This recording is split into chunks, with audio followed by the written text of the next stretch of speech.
বিসমিল্লাহির রহমানির রহিম। আসসালামু আলাইকুম ওয়ারহমতুল্লাহি ওয়াবারাকাতুহু। আল্লাহ ও রসুল সাল্লাল্লাহু আলাইহি সাল্লামকে পেতে চাইলে সুফিবাদী একমাত্র পথ। প্রিয় দ্বীনী ভাই বোন বন্ধুগণ, মানুষের জীবনের সর্বশ্রেষ্ঠ কামনা হল আল্লাহর নৈকট্য লাভ করা এবং প্রিয় নবী হজরত মুহাম্মদ সাল্লাল্লাহু আলাইহি সাল্লামের প্রেম ও অনুসরণে জীবন সাজানো। পৃথিবীর সমস্ত এবাদত, সাধনা, জ্ঞান অর্জন সব কিছুর উদ্দেশ্য একটাই, তা হল আল্লাহ ও তার রাসূল সাল্লাল্লাহু আলাইহি সাল্লামকে পাওয়া। কিন্তু প্রশ্ন হল, সেই পথ কোনটি? শত পথ, শত মতের ভিড়ে আসল পথ হল সুফিবাদ বা তাসাউফ।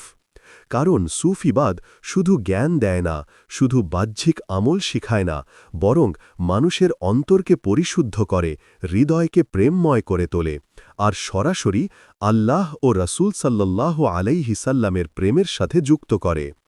সুফিবাদ কি? সুফি শব্দের অর্থ হল যে ব্যক্তি আত্মাকে পরিশুদ্ধ করে, আল্লাহর প্রেমে জীবন বিলিয়ে দেয় এবং নবীর সুন্নাহ আঁকড়ে ধরে আল্লাহর পথে চলতে থাকে। সুফিবাদ মানে কোনো নতুন ধর্ম নয়, বরং ইসলামের অন্তর্নিহিত সৌন্দর্য। যেমন শরীরের ভেতরে আত্মা থাকে, তেমনি ইসলামের ভেতরে সুফিবাদ হল সেই আত্মা। তাসাউফ আসলে ইহসান, যা নবী সাল্লাল্লাহু আলাইহি সাল্লাম জিব্রাইল আলাইহি সাল্লামকে বলেছিলেন। ইহসান হল তুমি আল্লাহকে এমনভাবে ইবাদত করবে যেন তুমি তাকে দেখছ, আর যদি তুমি তাকে নাও দেখো তবে তিনি তো তোমাকে দেখছেন। সহিহ মুসলিম। এটাই সুফিবাদের মূল। সুফিবাদ ছাড়া আল্লাহর প্রেম পাওয়া সম্ভব নয় কেন? আল্লাহ বলেন, তোমরা যদি আল্লাহকে ভালোবাসো তবে আমার রাসূল সাল্লাল্লাহু আলাইহি সাল্লামের অনুসরণ করো, তাহলে আল্লাহ তোমাদের ভালোবাসবেন। সূরা আলে ইমরান আয়াত ৩১। অর্থাৎ আল্লাহর প্রেম পাওয়ার শর্ত হল নবী সাল্লাল্লাহু আলাইহি সাল্লামের অনুসরণ। কিন্তু সেই অনুসরণ শুধু বাহ্যিক নামাজ রোজা নয়, বরং হৃদয়ের গভীর প্রেম, নিখুঁত আনুগত্য এবং আত্মার সম্পূর্ণ আত্মসমর্পণ। সুফিবাদ মানুষকে এই অন্তরের সাধনা শেখায়। সুফিবাদের মূল স্তম্ভসমূহ: ১. ইলম, জ্ঞান। সত্যিকারের জ্ঞান ছাড়া আল্লাহ ও রাসূল সাল্লাল্লাহু আলাইহি সাল্লামের প্রেম সম্ভব নয়। ২. মাহাব্বাত, প্রেম। সুফিরা সব কিছুর ঊর্ধ্বে আল্লাহ ও নবীর প্রেমকে স্থান দেয়। ৩. জুহুদ, দুনিয়ার প্রতি অনাসক্তি। দুনিয়ার মোহ ত্যাগ না করলে আল্লাহর প্রেম অন্তরে প্রবেশ করে না। ৪. সবর ও শুকুর, বিপদে ধৈর্য ও নিয়ামতে কৃতজ্ঞতা আল্লাহর পথে এগোনোর শক্তি দেয়। ৫. মুর্শিদি সোহবত, একজন পরিপূর্ণ আধ্যাত্মিক গাইড বা মুর্শিদের সাহচর্য ছাড়া সঠিক পথে চলা কঠিন। আল্লাহর প্রেমে সুফিদের দৃষ্টিকোণ। অলি আউলিয়ার জীবন দেখলেই বোঝা যায় সুফিবাদ কিভাবে আল্লাহ ও রাসূল সাল্লাল্লাহু আলাইহি সাল্লামে মানুষকে ভরিয়ে তোলে। হজরত রাবিয়া বসরি রহমতুল্লাহি আলাইহি বলতেন, আমি জান্নাতের লোভে বা জাহান্নামের ভয়ে আল্লাহকে এবাদত করি না, আমি এবাদত করি শুধু তার প্রেমের কারণে। হজরত আলী রাদিয়াল্লাহু আনহু বলেছেন, আমি এমন আল্লাহর এবাদত করি না যাকে দেখি না। এখানে দেখার অর্থ হল অন্তরের চোখে আল্লাহর উপস্থিতি অনুভব করা।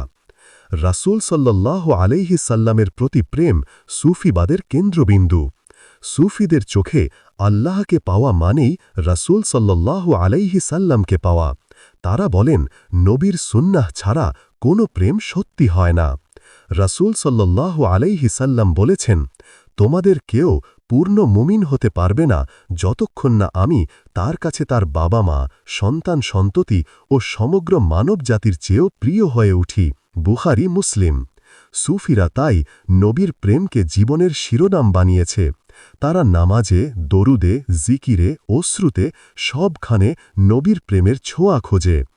সুফিবাদ আত্মার রোগের চিকিৎসা। মানুষের অন্তরে অহংকার, হিংসা, লোভ, কপটতা এগুলো শয়তানের অস্ত্র। এগুলো না কাটলে আল্লাহর প্রেম লাভ করা যায় না। সুফিবাদ হল সেই আত্মিক ডাক্তারি যা হৃদয়ের রোগকে সারিয়ে মানুষকে প্রেমময় বানায়। যেমন হজরত জুনায়েদ বাগদাদী রহমাতুল্লাহি আলাইহি বলতেন, সুফিবাদ হল আল্লাহ ছাড়া সব কিছু থেকে নিজেকে খালি করা এবং শুধু আল্লাহ দিয়ে হৃদয় পূর্ণ করা। সুফিবাদের প্রভাব আত্মাকে শান্তি দেয়। মানুষ দুনিয়ার দুঃখ কষ্টেও আল্লাহর স্মৃতিতে প্রশান্ত থাকে। মানুষকে মানবিক করে তোলে। সুফিরা অন্যায় করে না, বরং সবাইকে ভালোবাসে। আল্লাহর সাথে সম্পর্ক দৃঢ় করে। প্রতিটি আমল হয়ে ওঠে প্রেমময় এবাদাত। রাসূল সাল্লাল্লাহু আলাইহি সাল্লামের আদর্শে জীবন গড়ে। বাহ্যিক সুন্নাহ ও অন্তরের সুন্নাহ মিলিয়ে জীবন আলোকিত হয়। মুরশিদ ও সোহবতের গুরুত্ব সুফিরা বলেন, মুরশিদ ছাড়া পথ চলা অন্ধকারে হাঁটার মতো। মুরশিদ সেই বাতিঘর যে শিষ্যকে আল্লাহ ও রাসূল সাল্লাল্লাহু আলাইহি সাল্লামের দিকে নিয়ে যায়। তাই আধ্যাত্মিক সোহবতকে তারা অপরিহার্য মনে করেছেন। আধুনিক যুগে সুফিবাদের প্রয়োজন। আজ মানুষ ভোগবাদের দাস, দুনিয়ার মোহে হারিয়ে গেছে। মানসিক অশান্তি, হতাশা, ঘৃণা সবকিছু বেড়ে গেছে। এই সময় সুফিবাদ আবারও প্রমাণ করছে যে আল্লাহ ও রাসূল সাল্লাল্লাহু আলাইহি সাল্লামের প্রেম ছাড়া কোনো শান্তি নেই। সুফিবাদ শেখায় সত্যিকারের সুখ সম্পদে নয়, আল্লাহর প্রেমে। প্রিয় বন্ধুগণ, আল্লাহ ও রাসূলকে পেতে হলে শুধু বাহ্যিক এবাদত যথেষ্ট নয়। অন্তরের পরিশুদ্ধি, আত্মার প্রেম আর নবীর সুন্নাহর সম্পূর্ণ অনুসরণই হল আসল পথ। আর এই পথের নামই সুফিবাদ। সুফিবাদ ছাড়া মানুষ শুধু নামাজ রোজার কাঠামো পায়, কিন্তু প্রাণ পায় না। সুফিবাদই সেই প্রাণ যা মানুষকে আল্লাহ ও রাসূল সাল্লাল্লাহু আলাইহি সাল্লামের নৈকট্যে নিয়ে যায়। সুফিবাদের ভেতরের আলো। মানুষের বাহ্যিক অবয়ব যেমন সুন্দর পোশাক, শরীরের সৌন্দর্য বা সম্পদ দিয়ে গঠিত, তেমনি আত্মার সৌন্দর্য গড়ে ওঠে আধ্যাত্মিক পরিশুদ্ধি দিয়ে। সুফিবাদ সেই ভেতরের আলো যা মানুষের অন্তরকে পরিশুদ্ধ করে আল্লাহর নৈকট্যে নিয়ে যায়। বাহ্যিক নামাজ, রোজা, হজ, জাকাত এগুলো ইসলামের অবিচ্ছেদ্য অংশ, কিন্তু এগুলো যদি অন্তরের ভালোবাসা ও আধ্যাত্মিক অনুভূতির সাথে যুক্ত না হয়, তবে সেগুলো ফাঁপা খোলসের মতো হয়ে যায়। সুফিবাদ সেই খোলসকে প্রাণ দেয়, তাকে জ্যোতিময় করে তোলে। আত্মাকে পরিশুদ্ধ করার গুরুত্ব। আল্লাহ কোরআনে বলেছেন, যে তার আত্মাকে পরিশুদ্ধ করল সেই সফল কাম হল। সূরা আশ-শামস আয়াত ৯। এ আয়াত প্রমাণ করে যে শুধু বাহ্যিক আমল নয়, আত্মার পরিশুদ্ধি আসল সফলতা। সুফিবাদ ঠিক এই জায়গায় কাজ করে। এটি মানুষকে অহংকার থেকে মুক্ত করে। লোভ, হিংসা, বিদ্বেষ দূর করে। ভালোবাসা, ক্ষমা, দয়া, বিনয় এসব গুণ অন্তরে জন্ম দেয়। যখন আত্মা পবিত্র হয়, তখন ইবাদত শুধু দায়িত্ব নয়, বরং আল্লাহর সাথে প্রেমের সাক্ষাৎ হয়ে ওঠে। সুফি সাধনার মূল ধাপসমূহ। ১. তওবা, পশ্চাৎপদ হওয়া। প্রথম ধাপ হল নিজের গুনাহ স্বীকার করে আল্লাহর দিকে ফিরে আসা। সুফিরা বলেন, তওবা ছাড়া হৃদয়ে আল্লাহর প্রেম ঢোকে না। ২. মুজাহাদা, আত্মসংগ্রাম। আত্মাকে নিয়ন্ত্রণ করা, নফসের খারাপ প্রবৃত্তির বিরুদ্ধে যুদ্ধ করা, যেমন কম খাওয়া, কম ঘুমানো, বেশি জিকির করা ইত্যাদি। ৩. মুরাকাবা, আল্লাহর উপস্থিতি অনুভব। হৃদয়ে আল্লাহর উপস্থিতি জাগিয়ে তোলা। সব কাজের সময় মনে রাখা, আল্লাহ আমাকে দেখছেন। ৪. জিকির ও দোয়া। নামাজ, দরুদ, আল্লাহর নাম জপে হৃদয়কে নরম করা। সুফিরা বলেন, জিকির ছাড়া অন্তর মরুভূমির মতো শুষ্ক হয়ে যায়। ৫. সোহবত, আল্লাহওয়ালা মুর্শিদের সাহচর্য পাওয়া। কারণ যেমন আগুনে কাঠ দিলে আলো পাওয়া যায়, তেমনি মুর্শিদের সোহবতে বসলে হৃদয় জেগে ওঠে। সুফিবাদে প্রেমের ধারণা। প্রেমই সুফিবাদের প্রাণ। সুফিরা বিশ্বাস করেন, আল্লাহর প্রেম ছাড়া ইবাদত শুকনো দায়িত্ব হয়ে যায়।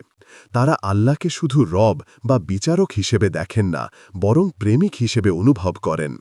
হজরত মাওলানা রুমি রহমতুল্লাহি আলাইহি বলেছেন, ধর্ম যদি নামাজ রোজার আচারেই সীমাবদ্ধ থাকত, তবে পাথরও মুমিন হতো। আসল ধর্ম হল প্রেম। এ প্রেম মানুষকে বদলে দেয়। যখন কেউ আল্লাহকে প্রেম করে, তখন সে আর অন্যায় করতে পারে না, কারণ সে প্রিয়তমের বিরক্তি চায় না। সুফিদের জীবন থেকে শিক্ষা।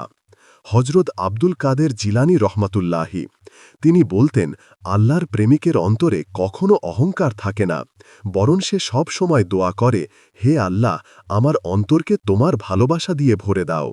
হজরত শিবলি রহমতুল্লাহি তিনি কাঁদতে কাঁদতে বলতেন, আমি যদি জানি আল্লাহ আমার থেকে খুশি হয়েছেন, তবে দুনিয়া ও আখেরাতের সব কিছু হারিয়েও আমার কোনো আফসোস নেই। হজরত আলী রাদিয়াল্লাহু আনহু তিনি বলেছেন, আমি এমন আল্লাহর ইবাদত করি না যাকে আমি দেখি না। এখানে তিনি হৃদয়ের চোখে আল্লাহর উপস্থিতি বোঝাতে চেয়েছেন। রাসূল সাল্লাল্লাহু আলাইহি ওয়াসাল্লামের সুন্নাহ ও সুফিবাদ। সুফিবাদ শুধু আল্লাহর প্রেম নয়, বরং রাসূল সাল্লাল্লাহু আলাইহি ওয়াসাল্লামের প্রেম ও সুন্নাহর পূর্ণ অনুসরণ। সুফিরা বলেন, নবীর প্রেম ছাড়া আল্লাহর প্রেম অসম্ভব। রাসূল সাল্লাল্লাহু আলাইহি ওয়াসাল্লাম বলেছেন, যে আমার সুন্নাহ থেকে বিমুখ হল সে আমার উম্মতের অন্তর্ভুক্ত নয়। তাই সুফিরা নামাজে নবীর ধরন, চলাফেরায় নবীর ধরন, খাওয়া দাওয়ায় নবীর ধরন সব কিছু আঁকড়ে ধরেন। তাদের কাছে সুন্নাহ মানে জীবনধারা। সুফিবাদ ও দুনিয়ার মোহ। দুনিয়া মানুষকে প্রতিদিন টেনে রাখে, টাকা, নাম যশ, ক্ষমতা, ভোগবিলাস, কিন্তু সুফিবাদ শেখায় এগুলো ক্ষণস্থায়ী, আসল জীবন আখেরাতের। তাই সুফিরা দুনিয়ার মোহে আটকে পড়েন না। হজরত বাইজিদ বোস্তামি রহমতুল্লাহি দুনিয়ায় থাকো, কিন্তু দুনিয়ার দাস হও না। নৌকা যেমন পানিতে ভাসে, কিন্তু ভেতরে পানি ঢুকলে ডুবে যায়। সুফিবাদে আল্লাহর সাথে সম্পর্ক। সুফিবাদ মানুষকে শেখায় আল্লাহর সাথে এমন সম্পর্ক গড়তে যেন তিনি বন্ধুর মতো কাছাকাছি। সুফিরা বলেন, আল্লাহর ভয় যেন ভালোবাসার ভেতর ঢেকে থাকে। আল্লাহর প্রেম যেন সব ইবাদতের প্রাণ হয়। আল্লাহর স্মরণে এমন আনন্দ পাওয়া যায় যা দুনিয়ার কোনো আনন্দে নেই। আধুনিক যুগে সুফিবাদের প্রয়োজনীয়তা। আজ মানুষ ভোগবাদে হারিয়ে গেছে। মোবাইল, প্রযুক্তি, বস্তুতান্ত্রিক উন্নতি এসব মানুষের বাহ্যিক জীবনকে সমৃদ্ধ করেছে, কিন্তু অন্তরকে শূন্য করেছে। হতাশা, অশান্তি, মানসিক চাপ বেড়েই চলছে। এ অবস্থায় সুফিবাদ হল একমাত্র চিকিৎসা, কারণ এটি মানুষকে অন্তরের শান্তি দেয়। সুফিরা সব সময় বলেন, সুখ চাও তাহলে আল্লাহকে স্মরণ করো। আল্লাহ কোরআনে বলেছেন, জেনে রাখো আল্লাহর স্মরণেই অন্তর প্রশান্ত হয়। সুফিবাদ মানে শুধু খানকায় বসা নয়। অনেকে মনে করেন সুফিবাদ মানে শুধু খানকায় গিয়ে জিকির করা, কিন্তু আসল সুফিবাদ হল অফিসে, বাজারে, পরিবারে থেকেও আল্লাহর স্মরণ করা। দুনিয়ার দায়িত্ব পালন করেও অন্তরে নবীর প্রেম জাগিয়ে রাখা। ব্যবসায় সততা, কথায় সত্য, আচরণে বিনয় রাখা, অর্থাৎ জীবনকে আল্লাহর প্রেমে রঙিন করা। বন্ধুগণ, প্রথম পর্বে আমরা দেখেছি সুফিবাদ কিভাবে আল্লাহ ও রাসূলের নৈকট্যের আসল পথ। এবার দ্বিতীয় পর্বে স্পষ্ট হল, এটি শুধু ইবাদতের কাঠামো নয়, বরং হৃদয়ের ইবাদত, অন্তরের ডাক। সুফিবাদ ছাড়া আল্লাহর প্রেম পাওয়া যায় না, রাসূল সাল্লাল্লাহু আলাইহি ওয়াসাল্লামের প্রকৃত অনুসরণ সম্ভব নয়। সত্যিকার শান্তি, সুখ ও সাফল্য শুধু সুফিবাদের মাধ্যমে পাওয়া সম্ভব। তাই বারবার বলা যায়, আল্লাহ ও রাসূলকে পেতে চাইলে সুফিবাদই একমাত্র পথ। ইসলামের সমস্ত আধ্যাত্মিকতার মূল উৎস হল রাসূলুল্লাহ সাল্লাল্লাহু আলাইহি ওয়াসাল্লাম। তার জীবন, শিক্ষা, ইবাদত, ত্যাগ সবকিছুই সুফিবাদের ভিত্তি। আর রাসূল সাল্লাল্লাহু আলাইহি ওয়াসাল্লামের ঘনিষ্ঠ সাহাবীদের মধ্যে হজরত আলী ইবনে আবি তালেব রাদিয়াল্লাহু আনহু ছিলেন আধ্যাত্মিকতার জীবন্ত প্রতীক। তাই সুফিরা তাকে আধ্যাত্মিকতার দরজা, বাবুল ইলম বলে উল্লেখ করেন। এই পর্বে আমরা দেখব কিভাবে রাসূল সাল্লাল্লাহু আলাইহি ওয়াসাল্লাম ও হজরত আলী রাদিয়াল্লাহু আনহুর উপদেশ, জীবন দর্শন ও আমল সুফিবাদের পথকে আলোকিত করেছে। রাসূল সাল্লাল্লাহু আলাইহি ওয়াসাল্লামের শিক্ষা, সুফিবাদের মূল ভিত্তি। ১. এহসানের শিক্ষা। হাদিসে রাসূল সাল্লাল্লাহু আলাইহি ওয়াসাল্লাম বলেছেন, এহসান হল তুমি আল্লাহকে এমনভাবে ইবাদত করবে যেন তুমি তাকে দেখছ, আর যদি তাকে নাও দেখতে পাও তবে নিশ্চয়ই তিনি তোমাকে দেখছেন। সহিহ মুসলিম। এই শিক্ষা সুফিবাদের মূল ভিত্তি। সুফিবাদ মানে আল্লাহর উপস্থিতি অনুভব করা এবং প্রতিটি আমলকে প্রেম দিয়ে করা। ২. অন্তরের পরিশুদ্ধি। রাসূল সাল্লাল্লাহু আলাইহি ওয়াসাল্লাম বলেছেন, নিশ্চয় শরীরে একটি মাংসপিণ্ড আছে, তা ভালো হলে পুরো শরীর ভালো হয়, আর তা নষ্ট হলে পুরো শরীর নষ্ট হয়। জেনে রাখ, সেটি হল অন্তর। বুখারী মুসলিম। এখানেই সুফিবাদের লক্ষ্য, অন্তরের সেই মাংসপিণ্ড, হৃদয়কে আল্লাহর প্রেমে পূর্ণ করা। ৩. দুনিয়ার মোহ থেকে বিরত থাকা। রাসূল সাল্লাল্লাহু আলাইহি ওয়াসাল্লাম বলেছেন, দুনিয়াকে ভালোবাসা হল সব গুনাহের মূল। বাইহাকি। সুফিবাদ দুনিয়ার অস্থায়ী সৌন্দর্য থেকে মুক্ত হয়ে আল্লাহর প্রেমে আত্মাকে নিবেদিত করার শিক্ষা দেয়। ৪. রাসূল সাল্লাল্লাহু আলাইহি ওয়াসাল্লামের দরুদ ও স্মরণ। তিনি বলেছেন, যে আমার প্রতি একবার দরুদ পাঠ করে, আল্লাহ তার উপর ১০ বার রহমত বর্ষণ করেন। মুসলিম। তাই সুফিদের জিকিরের বড় অংশ হল দরুদে ইব্রাহিমী ও দরুদে পাক। হজরত আলী রাদিয়াল্লাহু আনহু সুফিদের আধ্যাত্মিক পথপ্রদর্শক। হজরত আলী রাদিয়াল্লাহু আনহু শুধু সাহসী যোদ্ধাই ছিলেন না, তিনি ছিলেন আধ্যাত্মিকতার গভীর মহাসমুদ্র। তিনি নবী সাল্লাল্লাহু আলাইহি ওয়াসাল্লামের সান্নিধ্যে বেড়ে ওঠেন এবং আধ্যাত্মিক জ্ঞান লাভ করেন। ১. আল্লাহর প্রতি প্রেম। তিনি বলেছেন, আমি এমন আল্লাহর ইবাদত করি না যাকে আমি দেখি না। অবশ্যই এটি চোখে দেখা নয়, বরং হৃদয়ের চোখে আল্লাহর উপস্থিতি অনুভব করা। ২. দুনিয়ার প্রতি দৃষ্টি। হজরত আলী রাদিয়াল্লাহু আনহু বলতেন, দুনিয়া পিছন ফিরছে আর আখিরাত এগিয়ে আসছে। তোমরা আখিরাতের সন্তান হও, দুনিয়ার নয়। এই শিক্ষা সুফিবাদকে পথ দেখিয়েছে। আসল লক্ষ্য আখিরাত, দুনিয়া কেবল পরীক্ষা। ৩. নফসের বিরুদ্ধে জিহাদ। তিনি বলেছেন, সবচেয়ে বড় জিহাদ হল নিজের নফসের বিরুদ্ধে যুদ্ধ করা। এখানেই সুফিদের আত্মসংগ্রামের মূল নীতি ফুটে ওঠে। নামাজ রোজা যেমন ফরজ, তেমন নফসকে নিয়ন্ত্রণ করাও ফরজের অংশ। ৪. জ্ঞানের দরজা। রাসূল সাল্লাল্লাহু আলাইহি ওয়াসাল্লাম বলেছেন, আমি জ্ঞানের নগরী, আর আলী হল তার দরজা। এ কথার মাধ্যমে বোঝা যায় আধ্যাত্মিক জ্ঞানের প্রবাহ হজরত আলী রাদিয়াল্লাহু আনহুর মাধ্যমে উম্মতে ছড়িয়ে পড়ে। সুফি তরিকা বা সিলসিলা প্রায় সবই তার কাছ থেকে শুরু হয়েছে। রাসূল সাল্লাল্লাহু আলাইহি ওয়াসাল্লাম ও হজরত আলী রাদিয়াল্লাহু আনহুর উপদেশে সুফিদের জীবনধারা। ১. অন্তরের জিকির। রাসূল সাল্লাল্লাহু আলাইহি ওয়াসাল্লামের শিক্ষা ছিল আল্লাহর স্মৃতিতে জীবিত থাকা। আলী রাদিয়াল্লাহু আনহু শিখিয়েছেন নীরবে অন্তরে জিকির চালু রাখতে। তাই সুফিরা শুধু মুখে নয়, অন্তরেও আল্লাহকে স্মরণ করে। ২. তাওয়াক্কুল, আল্লাহর উপর ভরসা। রাসূল সাল্লাল্লাহু আলাইহি ওয়াসাল্লাম ও আলী রাদিয়াল্লাহু আনহু দুজনেই দুনিয়ার সব কাজে আল্লাহর উপর নির্ভর করতেন। সুফিরা এ গুণকে জীবনের প্রধান স্তম্ভ বানিয়েছে। ৩. মাহাব্বাত, প্রেম। নবীর প্রতি প্রেম ছাড়া ঈমান পূর্ণ নয়। আলী তার জীবনে নবীর প্রতি ভালোবাসা ও আনুগত্যকে সর্বোচ্চ স্থানে রেখেছেন। ৪. আখলাক, চরিত্র। রাসূল সাল্লাল্লাহু আলাইহি ওয়াসাল্লাম বলেছেন, আমি উত্তম চরিত্র পূর্ণ করতে প্রেরিত হয়েছি। আহমাদ। আলী তার জীবনে এ গুণের বাস্তব রূপ দেখিয়েছেন।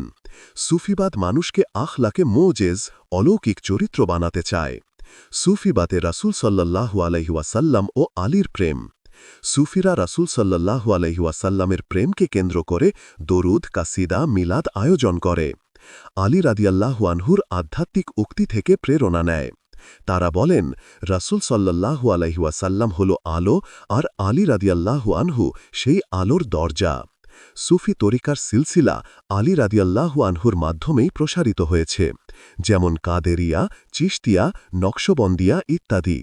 সুফিবাদে রাসূল সাল্লাল্লাহু আলাইহি ওয়াসাল্লামের সুন্নাহ আঁকড়ে ধরা। সুফিদের কাছে সুন্নাহ মানে শুধু দাড়ি রাখা বা পোশাক নয়, বরং মানুষের সাথে মিষ্টি আচরণ, ক্ষুধার্তকে খাওয়ানো, দুঃখীকে সান্ত্বনা দেওয়া, নামাজে কান্না করা, আল্লাহর প্রতি ভক্তি ও দোয়া। রাসূল সাল্লাল্লাহু আলাইহি ওয়াসাল্লাম যেমন জীবনযাপন করতেন, সুফিরা চেষ্টা করেন তার প্রতিটি ধাপ অনুসরণ করতে। সুফিবাদে আলীর দৃষ্টিভঙ্গি। আলীর কিছু উক্তি সুফিদের জীবনকে আলোকিত করেছে। ১. নীরবতা হল জ্ঞানের শ্রেষ্ঠ চাবি। ২. আল্লাহর ভয়ই হল প্রকৃত জ্ঞান। ৩. তুমি যদি আল্লাহর দাস হতে চাও, তবে দুনিয়ার দাস হইও না। 4 আল্লাহকে জানার সবচেয়ে বড় পথ হল তার সৃষ্টির ওপর চিন্তাভাবনা। এসব উক্তি সুফিদের ভেতরে বিনয়, ধ্যান, প্রেম ও ভক্তি জাগায়। সুফিবাদ রাসূল সাল্লাল্লাহু আলাইহি ওয়াসাল্লাম ও আলী রাদিয়াল্লাহু আনহুর মিলিত বার্তা। 1 আত্মাকে পরিশুদ্ধ করো। 2 আল্লাহ ও রাসূল সাল্লাল্লাহুকে প্রাণের চেয়ে প্রিয় করে তোলো। 3 দুনিয়াকে নয়, আখিরাতকে লক্ষ্য বানাও। 4 নফসের বিরুদ্ধে জিহাদ করো। 5 জ্ঞান ও প্রেমকে একসাথে ধারণ করো। প্রিয় বন্ধুগণ, রাসূল সাল্লাল্লাহু আলাইহি ওয়াসাল্লামের জীবন এবং হজরত আলী রাদিয়াল্লাহু আনহুর আধ্যাত্মিকতা একসাথে মিলিত হয়ে সুফিবাদের ভিত্তি গড়েছে। রাসূল সাল্লাল্লাহু আলাইহি ওয়াসাল্লাম আমাদের শিখিয়েছেন প্রেম, এহসান ও পরিশুদ্ধি। আলী রাদিয়াল্লাহু আনহু শিখিয়েছেন সাহস, জ্ঞান, নফসের বিরুদ্ধে জিহাদ এবং দুনিয়ার প্রতি অনাসক্তি। তাই সুফিবাদ কেবল একটি আধ্যাত্মিক ধারা নয়, বরং এটি হল রাসূল সাল্লাল্লাহু আলাইহি ওয়াসাল্লামের সুন্নাহ ও আলী রাদিয়াল্লাহু আনহুল আধ্যাত্মিকতার জীবন্ত ধারাবাহিকতা। অতএব আল্লাহ ও রাসূল সাল্লাল্লাহু আলাইহি ওয়াসাল্লামকে পেতে চাইলে সুফিবাদই একমাত্র পথ। পূর্ববর্তী 3 পর্বে আমরা দেখেছি সুফিবাদ আসলে ইসলামের আধ্যাত্মিক প্রাণ। রাসূলুল্লাহ সাল্লাল্লাহু আলাইহি ওয়াসাল্লামের শিক্ষা ও হজরত আলী রাদিয়াল্লাহু আনহুর আধ্যাত্মিক দর্শন সুফিবাদের ভিতকে সুদৃঢ় করেছে। এখন প্রশ্ন হল, আমরা আজকের যুগে কিভাবে এই উপদেশগুলোকে বাস্তব জীবনে প্রয়োগ করতে পারি? কারণ শুধু জ্ঞান অর্জন করলেই হবে না, জীবনের প্রতিটি ধাপে সুফিবাদের আলো ছড়িয়ে দিতে হবে। 1 অন্তরের পরিশুদ্ধি দিয়ে শুরু। রাসূল সাল্লাল্লাহু আলাইহি ওয়াসাল্লাম বলেছেন, আল্লাহ তোমাদের বাহ্যিক অবয়বের দিকে তাকান না, বরং তিনি তোমাদের অন্তর ও আমলের দিকে তাকান। মুসলিম। এখানে শিক্ষা হল অন্তরের শুদ্ধতা ছাড়া আল্লাহর নৈকট্য অসম্ভব। তাই প্রথমেই করতে হবে অহংকার ভাঙা, হিংসা, বিদ্বেষ, লোভ দূর করা, ক্ষমাশীলতা ও বিনয় অর্জন করা। বাস্তবে করণীয় প্রতিদিন অন্তত 5 মিনিট সময় নিয়ে নিজের অন্তর পরীক্ষা করা। আজ আমি কাকে কষ্ট দিলাম, কাকে ক্ষমা করলাম, আল্লাহকে কতটা স্মরণ করলাম। 2 জিকির ও দরুদকে জীবনের অংশ বানানো। সুফিরা বলেন, জিকির হল হৃদয়ের খাদ্য। যেমন শরীর খাবার ছাড়া বাঁচতে পারে না, তেমনি হৃদয় আল্লাহর স্মরণ ছাড়া টিকে থাকতে পারে না। রাসূল সাল্লাল্লাহু আলাইহি ওয়াসাল্লাম বলেছেন, যে তার রবকে স্মরণ করে আর যে স্মরণ করে না, তাদের উদাহরণ জীবিত ও মৃতের মতো। বুখারী। বাস্তবে করণীয় প্রতিদিন সকালে ও রাতে অন্তত 100 বার লা ইলাহা ইল্লাল্লাহ পড়া। প্রতিদিন অন্তত 50-100 বার দরুদ শরীফ পাঠ করা। নামাজ শেষে আল্লাহর 99 নাম থেকে অন্তত কিছু নাম পাঠ করে অভ্যাস করা। এভাবে অন্তর সবসময় জীবিত থাকবে। 3 দুনিয়ার মোহ থেকে মুক্ত থাকা। হজরত আলী রাদিয়াল্লাহু আনহু বলেছেন, দুনিয়া হল চলমান ছায়ার মতো, তুমি তাকে ধরতে গেলে সে পালিয়ে যায়। আজকের যুগে আমরা দুনিয়ার পেছনে এত দৌড়াই যে আল্লাহ ও রাসূলকে ভুলে যাই। সুফিবাদের শিক্ষা হল, দুনিয়াকে ব্যবহার করো, কিন্তু দুনিয়ার দাস হইও না। বাস্তবে করণীয় জীবনে প্রয়োজনীয় জিনিস নিয়েই সন্তুষ্ট থাকা, অযথা বিলাসিতা না করা, প্রতি মাসে কিছু অংশ গরিব ও এতিমদের দান করা। 4 মুর্শিদের সোহবত গ্রহণ করা। সুফিবাদে মুর্শিদ বা আধ্যাত্মিক গাইড অত্যন্ত গুরুত্বপূর্ণ। মুর্শিদ ছাড়া আত্মিক যাত্রা অসম্পূর্ণ থেকে যায়। রাসূল সাল্লাল্লাহু আলাইহি ওয়াসাল্লাম বলেছেন, সৎ সঙ্গী আর অসৎ সঙ্গীর উদাহরণ হল মেস্ক বিক্রেতা আর লোহা ফুকানো কামার। বুখারী। বাস্তবে করণীয় আল্লাহওয়ালা আলেম বা মুর্শিদের সাথে সংযোগ রাখা, তাদের পরামর্শ মেনে চলা, অন্তত মাসে একবার কোনো খাঁটি আধ্যাত্মিক মহফিলে যোগ দেওয়া। 4 নফসের বিরুদ্ধে জিহাদ চালানো। হজরত আলী রাদিয়াল্লাহু আনহু বলেছেন, সবচেয়ে বড় জিহাদ হল নিজের নফসের বিরুদ্ধে যুদ্ধ। আমাদের নফস অলসতা, কামনা বাসনা, অহংকারে ডুবিয়ে রাখতে চায়। সুফিবাদ শেখায় নফসকে নিয়ন্ত্রণ করে আত্মাকে আল্লাহর প্রেমে ভাসিয়ে দিতে।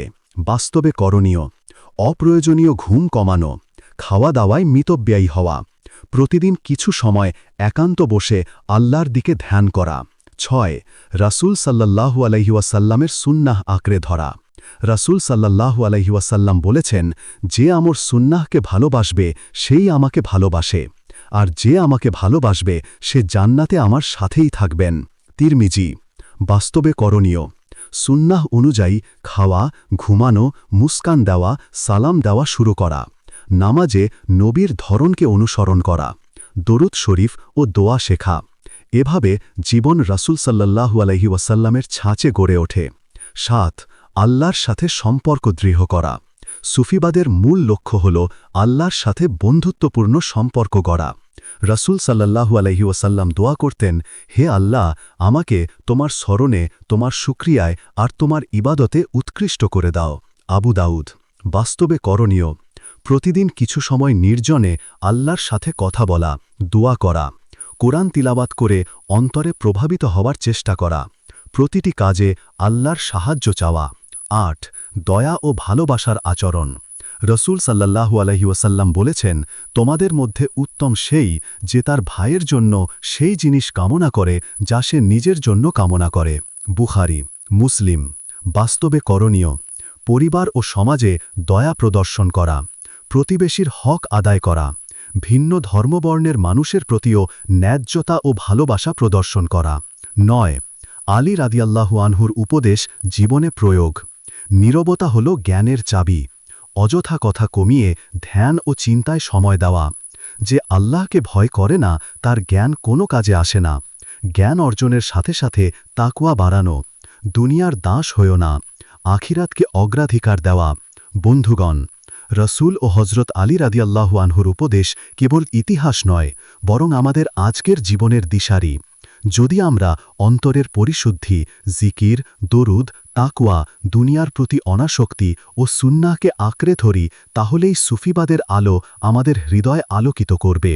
অতএব বাস্তব জীবনে আল্লাহ ও রাসূলকে পেতে চাইলে সুফিবাদী একমাত্র পথ। হে আল্লাহ, আমাদেরকে সেই পথের দিশা দাও যে পথে তোমার প্রিয়জনরা গিয়েছে, আর সেই পথ হতে হেফাজত করো যে পথে অবিশ্বাসীরা চলে। আমিন ইয়া রাহমানির রাহিম। ভিডিওটি এই পর্যন্ত দেখার জন্য আপনাকে অসংখ্য ধন্যবাদ। ভালো লাগলে লাইক, শেয়ার এবং ফলো দিয়ে উৎসাহিত করবেন এবং সাবস্ক্রাইব করে পাশে থাকবেন যাতে এই ধরনের ভিডিও আপনাদের কাছে পৌঁছে দিতে পারি এবং এই রকম ভিডিও দেখে আমাদের অন্তরাত্মাকে পরিশুদ্ধ করতে পারি। আসসালামু আলাইকুম ওয়া রাহমাতুল্লাহ।